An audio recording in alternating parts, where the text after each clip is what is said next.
Alright, y'all, welcome back to another Tomags golf video. This one I'm doing a tournament, a TrackMan tournament at McKena Golf and Beach Club. McKena? Not really sure how you pronounce it, but ended up giving it another shot at this tournament. These things are pretty fun. It's a 9-hole auto putts from 8 feet. So once you either chip the ball or hit the ball inside 8 feet, if it's for birdie, it's a gimme.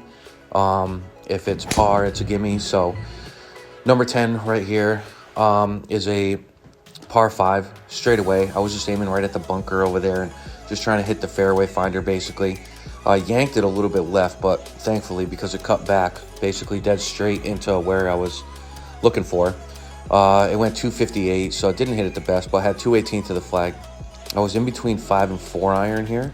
Ended up going with the 5 because it was only 205 to the front to carry this bunker. There was a bunker up front, and I ended up yanking it a little bit, and good thing I did, because the 5 iron would have went dead smack in the middle of that bunker. So probably should have took a 4 and hit a high cut, but ended up hitting the 5 and being in good shape. Now, the green speeds weren't that bad. They were at a 9, I believe. So I figured if I could hit a decent chip here and kind of land it exactly at the yardage, it should hit either spin or stay, right around that 8 feet. And got it up and down for a birdie. So 1 under through 1. Second hole, par 4, 11th. You can see it sloped pretty significantly from the left to the right. So I aimed left center of the fairway, thinking that if I pull it, it should be okay. If I push it, it might be in the right rough. But again, ended up hitting it dead smack down the middle where I was aiming with a little baby fade. Hit this one pretty good. I caught it pretty good, as you can hear in the sound right there. Ended up going 286. So I had a little bit of run out, but had 95 yards, hit a 52 degree. I was a little bit uphill, which I didn't factor in. I probably should have hit that 100-yard shot, but ended up kind of having that 90 number in my head. Hit it and ended up, again, a little bit short, but it didn't get all the way back there. So uphill, plus 95 yards. I probably should have hit it 100, but I had the Fogel going on, Fogl, fear of going long, but it was all right. This next hole hit a 7 iron. It was a decent shot here. I just kind of had in my head, hit it stock. It was, I'm thinking all carry on this basically, which is kind of like, the TrackMan combine. Ended up flushing it and hitting it a little bit deep. It was downhill, which I didn't really factor in. Had a little bit of a chip here, 10 yards. These chipping's really hard during these tournaments. I picture that the screen that's right in front of me is about 5 yards. So if I have to chip it anywhere between 5 and 10 yards, I kind of gauge that as a distance for me. So ended up getting it up and down. It wasn't too difficult of a chip. So this was a 283 to the flag, but it was 265 to cover the bunker. So I decided to go for the green here. When I hit it off the toe. So I thought that it was definitely going to be short. I was trying to play a cut. I aimed left side of the green, and I just carried that bunker by about 3 yards or so. It rolled up, and I thought it was going to kind of come back off that hill and hopefully get to 8 feet, but driving the green, I think I hit it to about 12 feet or so. So it 2-putt me for a birdie. So we're sitting pretty right now. 2 under through 4. Now this next hole, another par 5, is severely downhill. And it was relatively short. I think it was like 483 or something like that. So I ripped driver, and I knew that it was going to kind of roll out a little bit. I had a little bit of fear of going in that bunker, but I hit it pretty good, but I did not square it up. So I was aiming at that bunker to try to play a little bit of a fade, and ended up hitting it perfect. So piped it kind of 329, but although, like I said, I got a lot of rollout. But when you have 112 into a par 5, that's usually a pretty good sign. So 112 in, again, downhill.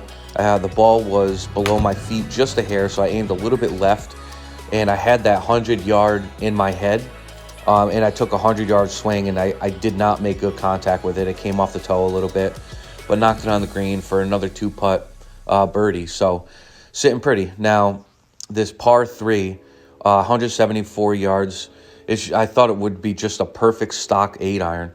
I downhill a little bit too, so I did not want to I had the Fogel, again, fear of going long. But ended up hitting a decent one. It did go a little bit deep, but it kind of came back off that hill just a hair. And I think I hit it to like 9 feet. It was just outside of that birdie range, but again, sitting pretty decent. This next hole, the 16th par 4, it was just dead straight away. Again, like, since this course is in Hawaii, Hawaii's known to have, you know, kind of a bunch of slopes. You know, whether it's left to right in the fairway or if you're hitting downhill or uphill. So this one was significantly, again, left to the right slope. So if you could see, my ball hit and it went directly like almost 90 degrees to the right. But hit it, yeah, 252, so a decent shot, not too bad. This next one, I just told myself, just hit a good, solid, full lob wedge.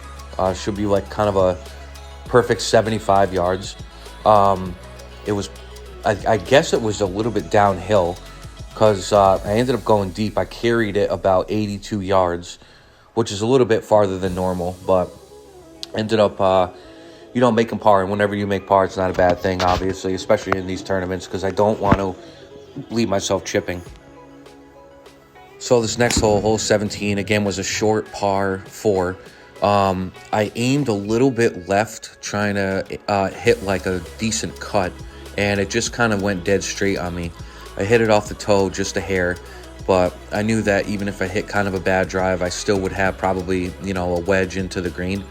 I was kind of hoping for like around 90 yards, but ended up being that perfect lob wedge.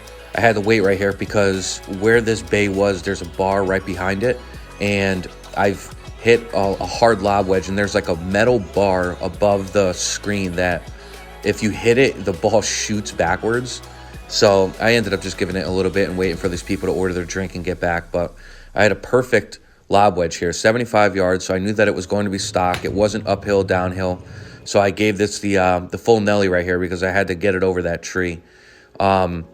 It just hit it perfect. I mean, I kind of thought that this was going to go in for a second. Ended up 3 feet away from the pin, so sitting at -4. So I told myself right here, all right, if I could birdie this, I looked at the leaderboard before this tournament, and 5 under was winning. So I'm like, all right, just hit, you know, a decent drive here. I tried to, you know, do the same thing.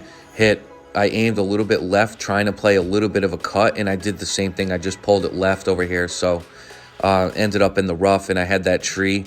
But I had a good yardage in there, 126. But I ended up taking a gap wedge because I wanted to swing a little bit harder on this. Usually 125 is like a half a pitching wedge.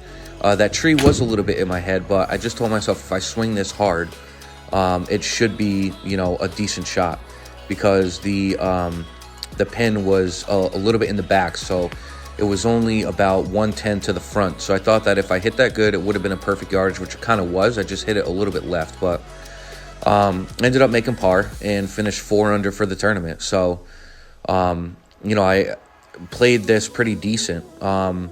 My mindset was to just try to get it on the green. You know, if the pin was in the front, take extra club and hit it in the back. But that's what I did. And I'm sitting T2 right now, but, you know, we'll keep you updated. And thanks for watching the video. Please like, comment, and subscribe. And I hope y'all have a good day.